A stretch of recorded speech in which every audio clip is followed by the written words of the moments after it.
Gagawin tayo sa TMX 155 Legendary. Okay, ayan. Ngayon lang nabuksan to, guys. Ayan. Dahil putol na po yung kickspring nito. Mahina na, hindi na nabalik. Ayan. Ibababa po natin siya. Ibababa po natin yan. Ito, shoutout po sa mayari na si Boss Mel. Ayan, from Mapalit. Okay. Okay, guys. Ayan. Tinatanggal na po namin yung mga pati yung makina ibababa na namin, guys. Okay, guys, yan. Bali, gagawin namin dito, guys.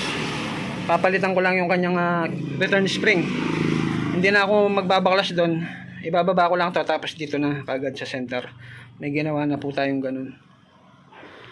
Okay. Ito, guys, yung papalitan natin dyan, yung kanyang return spring. Hindi na nabalik. Doon putol na yan. Ayan, guys, biyak na. Ayan na, dito.